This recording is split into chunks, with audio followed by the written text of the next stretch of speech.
So back to winning ways after a draw and 2 defeats in the last 3, and a comprehensive and very comfortable win against Kilmore, with a hat-trick from Dylan adding to one he got last night for the first team, a brace from Noah Massey, a central defensive partner, and one from Ted. How do you sum up the game? The game went well for us. Kilmore are a tough side and we played them away, and that was a tough game too. But we have some very good lads there on the wing, some good young lads coming through. So it was an excellent performance, I think, from us to get the goals. When you put this into context, I know the lads played against Kilmore last year with the C team. They were beaten 3-2 at home, last minute winner for Kilmore, and they were heavily beaten away 9-0. And to see the lads playing against them this year and getting involved in the double, that's a huge turnaround for some of the lads. Yeah, the young lads coming through, I have to say, are excellent. In a couple of years, I'm sure they'll progress to the A team soon, and they'll be excellent players as they are now. But yeah, Noah Massey and Dylan Duane got the goals for us, and they done excellent. So, and of course, there was the luxury of the lads involved in under-18 football tomorrow night. The players that started were replaced by under-18s, which was excellent game management, in the sense was that no one would actually get burnt out or injured for tomorrow night. Yeah, they should be fresh to go tomorrow. They come on for the last 10-15 minutes there and done well as well, so it's great to have subs like that to call on as well. So. And your final league game is away to Swinford, and Swinford are already relegated, but I say you'll be just keeping your 2 feet on the ground for that game, have a look at different players, but still try and get the job done. Yeah, last game against Swinford, it's been a great season so far, and yeah, hopefully we can finish with the win. Absolutely. So third place is confirmed, and it's been a fantastic season really when you look back on it, with all the players that's come in. So I think credit goes out to everyone for making it such a successful season, with players breaking into the first team, players getting a chance, and a strong sense of camaraderie within squad. Yeah. There's I think only 1 or 2 older lads like myself on the team, so it's great to have young blood coming through and be able to run around the pitch a bit. Thank you very much. After 3 consecutive tricky games, which were 2 losses and a draw, back to winning ways in the penultimate league game of the season, and it was a comfortable 6-1 win against a Kilmore side that, when you played last year as the C team, got a double over yet. So the tables has really flipped around this time, with some of the players who experienced such bad beatings against them last time round getting the double on them. Yeah, it had a real end of season feel to it. Kind of, first of all, for Kilmore, they don't have anything to play for, so they struggled to get 11 players to come here today. So I'd just like a special word of thanks to them for actually getting a team together and getting here today.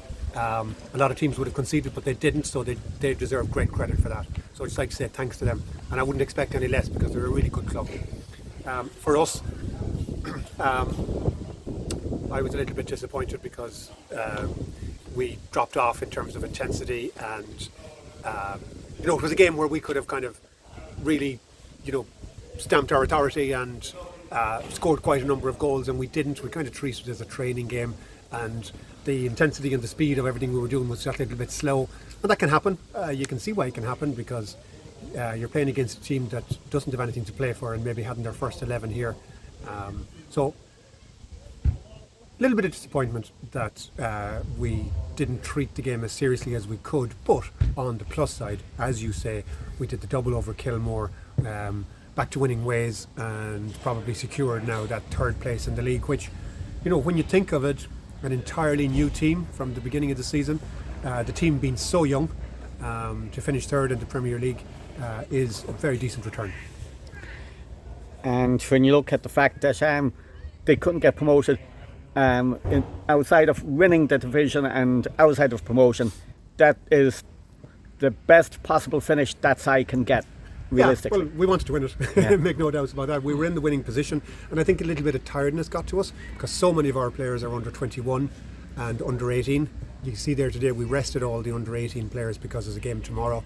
But I think towards the end of the season, the fact that so many of our players were also under 18 players playing on Monday nights, under 21 players playing on Thursday nights, training with the teams, and then playing at the weekend. I felt we just tired coming towards the critical part of the season, and maybe we just didn't have the legs to push on and win the title.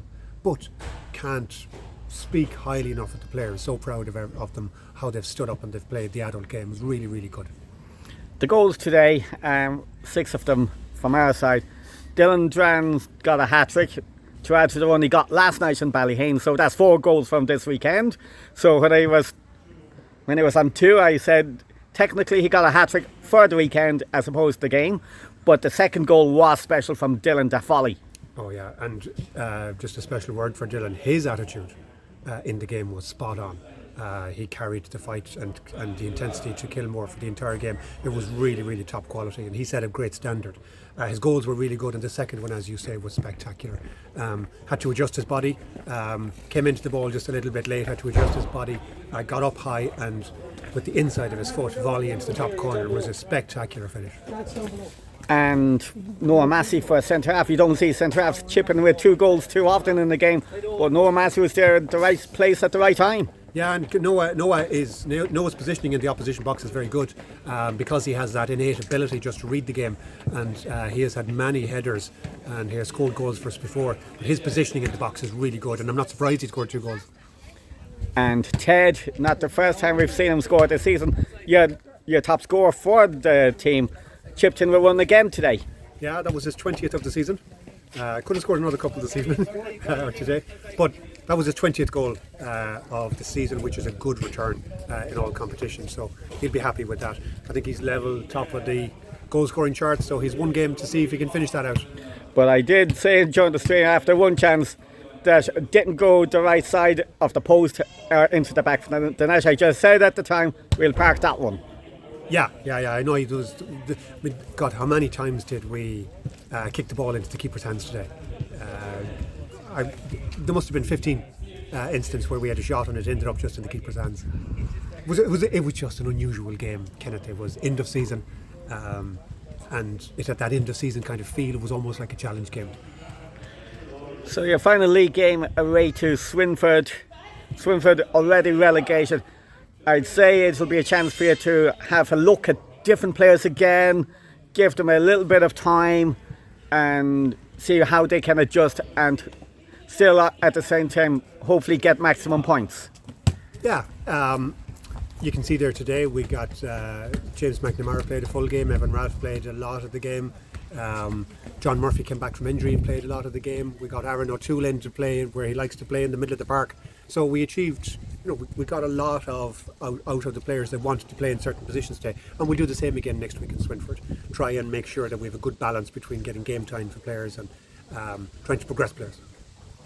And if I was a teacher looking at the students doing grades, if you're in the old system you have A, B, C and all that sort of thing, I would say with such a transition from the end of last year to this year, finishing 3rd and putting in a great run in the Connacht Cup, getting to the quarter final, if I was going to give a grade, I will definitely have to give the squad a grade A for the last year. Thank you, Kenneth. The lads will be proud of that. Thanks for that. Yeah, I know they have been super, and they've played some really good games this year, scored some really good goals, and played some really great football. And when you think there was a completely new squad from the beginning of the season and trying to gel that all together, it's been a great support to the Super League team, and that's what this team is for. We would like next year now to kick on, and we would like every player that's going to volunteer and put his hand up to play with this Premier League team to have the ambition to play with the Super League team. So we don't want it to be a team where somebody just sits comfortably and wants to just play B football. We want it to be everybody playing on the B squad or the reserve squad to have the ambition to step up and play Super League, and that's the way it should be. And of course, Swinford next week will be a chance for the players to push themselves into that FA Junior Cup squad against Castlereagh in a few weeks. Yeah, there are 25 spaces going there. Some of them will be filled already, rightly so, but there will be a few places at the end, and Kevin will have a job on his hand to select that 25. And of course, there will be 2 teams going into the Connacht Cup, and for your side, you'll be going into the first round in November, I think, and I'm sure you'll be looking at the players who'll be making that step up into the competition. Yeah, we did the same last year. We entered the Connacht Cup in November up in Athenry, and everybody expected us to lose, and we ended up getting to the quarter final. So it just shows what a reserve team can do. And we'll be looking forward to the next few weeks. I know it's going to be more busier for the first team than your team. You'll be wrapping things up, but you still have the under 21s to look forward to, and I'm sure there'll be busy times ahead. I know there's the match against the B team on Thursday. Whatever happens in that, you'd be hoping that that the lads will respect the game and don't make it a them versus us sort of spectacle. Just treat it as an interclub game, that won't happen. Yeah, and then progress to the next round and face some better teams and hopefully try and get to a final. Yeah, but on that B squad there are some very good players, players well capable of playing on the A squad. So if we play that game on Thursday, definitely we will respect it, and it'll be a competitive game of football, and the winner then will play possibly Castlebar Celtic here in United Park. So plenty of excitement in that department, and we certainly look forward to more football in the weeks ahead. Thanks very much, Kenneth, and thanks again for doing the stream. Thank you.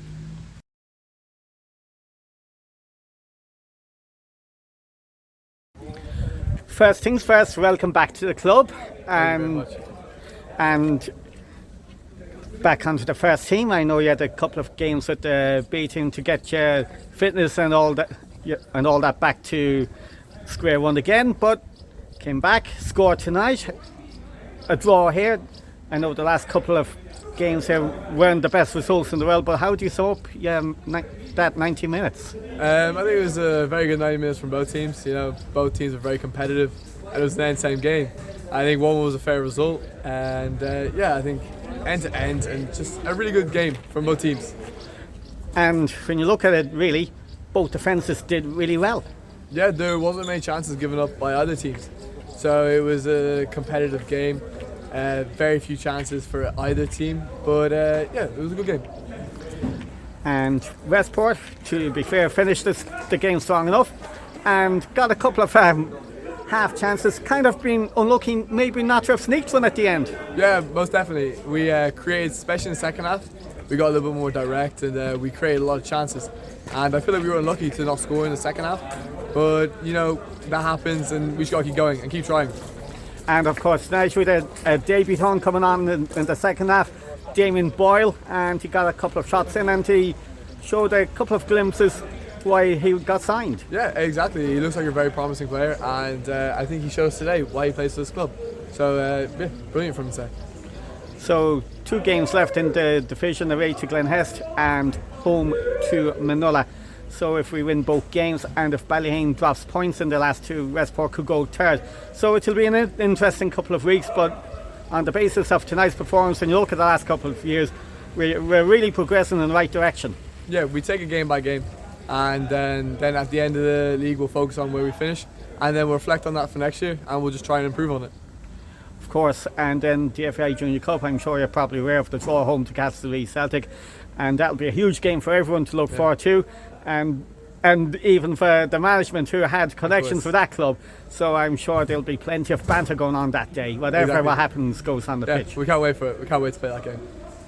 And like I've said to everyone in the past, and I'll say it again, thanks very much. Thank you very much. The unbeaten one continues with not a win but a draw. 1 down after a couple of minutes. A lot of the guys claimed that the goal might have been offside, but we did well to battle back into the game to equalise to Dillon, and it was nip and tuck for the remainder of the game. We had the occasional flurry but it was a game largely remembered for defensive qualities rather than outstanding attacking play. Yeah, that's probably true. You two sides working incredibly hard. Ballyheane trying to hold on to third, or trying to catch them and pass them at this stage of the season. I still think it shows a huge amount of progress from where we were early in the season. Coping in a tight physical game like that, we dealt with it quite well. I think in the run in the last 15-20 minutes we were going to win it, and we were pushing and pushing. We had 2 or 3 really good chances to nick that game, which we may have just deserved, I think. But yeah, we're really happy. Slow start. If it was offside, it doesn't really matter. There was the second ball to be won and we didn't win it. But you know, we recovered well. We dealt with what they were trying to do. We took a good shape off that, and I thought as the game progressed we got better and better. And if you want to reflect on the previous 2 visits to this ground, which were a 3-0 and a 4-2 reverse, even a draw is a huge step forward compared to the beatings the side got in the last couple of seasons. Yeah, quite possibly. From what I understand, it hasn't been the happiest places last couple of years. Even more positive when you consider the number of players we've out today, and the progress we're making in that front with new bodies coming in all the time, and you know the standard continues to push up. That's a really positive from our point of view, you know. And the new signing, Damien Boyle, came on us up in the second half, and he showed flashes of what he can do when he's on the ball, and had a couple of opportunities himself in the second half. It's a good opportunity for us to straighten that part of the pitch. Damien's slightly different from what we have with the other lads up top. He's more of a threat in behind. He likes to stretch defences. Again, it's another positive bow to what we're trying to do at the moment, and we're delighted to have Damien in. He did a lot of travelling this week, so you know, with a week's training now, I think we'll see more from Damien in the games to come. And just 2 league games left, away to Glenhest and home to Manola. 6 points from those 2 games, and if Ballyheane draws either of the next 2, then Westport leapfrog into third. So the challenge is still there, so it's up to the lads really to keep the form going. It's 9 games unbeaten, 8 wins, 1 draw, and I'm sure they want to make it 10 unbeaten at least. We're looking rightly so. For a club like ours, we're expected to win games. I don't think we should be taking our foot off the pedal for any game.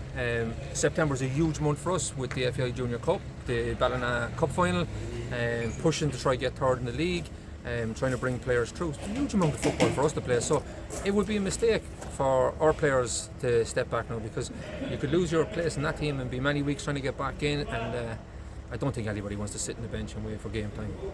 And the next two weeks will be a chance for players on both the A team and the B team to nail their colours on the FAI Junior Cup squad that's coming up in the next month. Home tie to Castlereagh, of course. And that's really the incentive for good performances coming in from the players to get into that squad. Yeah, they're trying to make a cup final squad. I mean, there's going to be 18 places for that. Currently, we have large numbers of players trying to get into that 18-man squad. That's not easy. Again, we got a really tough draw in the FAI Junior Cup in Castlereagh. Luckily for us, we're at home, but it's still a huge challenge and a really good side. One that we're familiar with, and one that we'll very much be looking forward to. And I'm sure the Westport public, there's a big romance in the town between the FAI Junior Cup and West United, and that'll be a game that our supporters will be looking forward to, and I'm sure they'll come out that day and support. And of course the cup final next month, we'll have to rally the troops out for that game, but whatever about the supporters, it's getting the players prepped and ready to go for both games. Absolutely, and you know what, that's getting easier and easier. In fairness, that squad is very much driving itself at the moment. They're self-motivated. You can see that in the performances. There's no let up from game to game. We're delighted with them. They've taken control of everything we're doing. They've taken it on board, and they're pushing each other. And that's very much down to the players. And luckily for us, we're very much in a support role at the moment. Our job is to back them up, get them on the pitch, keep them moving forward, help where we can. But this group has been brilliant, and to see the development in all players, but particularly the young players throughout the season, see them now coming through and now taking control of the first team. It's brilliant. And that unity and cohesion from under 18s up to the first team has been a huge impact this season, and it's made a huge difference from when you came in the beginning to a fractured, dysfunctional setup to one that's more unified and shown purpose. Well, it's very hard to imagine, because I've only seen a unified setup since we've come in. Everybody from Miles with the 18s and Dave right up to what Michael's doing with the Bs, what John Hastings has done with 21Bs, the whole across the board. It's one unified setup, one great group of players, one great group of management team. The support we get from the committee and the people around us, Porrick and everybody, and Dave with it's superb. So it's quite hard to imagine it wasn't a fabulous unified setup before, but if it wasn't, it certainly is now, and it's very much down to all the groups involved in the teams behind the scenes. Not something magic we did. It's down to what everybody else is putting into it, and the players have bought into that. I think that's the key, really. And the important thing really going into these competitions is to keep that unity going and help the players progress in the big competitions like the Connacht and FAI Cups going into the winter, and help improve our players going into next year stronger, better and more mature for the challenges ahead. We want football over the winter. We want to be in the FAI Junior Cup come January. That's our goal. This group is resilient enough to be able to do that, which will set us up nicely for the Connacht Cup, which kicks off for us in January, and the league, which kicks off again January, February. So this is the starting point of what we want to achieve. This group have taken that on board and they're pushing it forward, and I don't expect any let up. We're ambitious. We want to be in these competitions as a club like Westport should be, and we'll do our very, very best to make sure we're doing that over the winter. Once again, thanks very much. Thank you.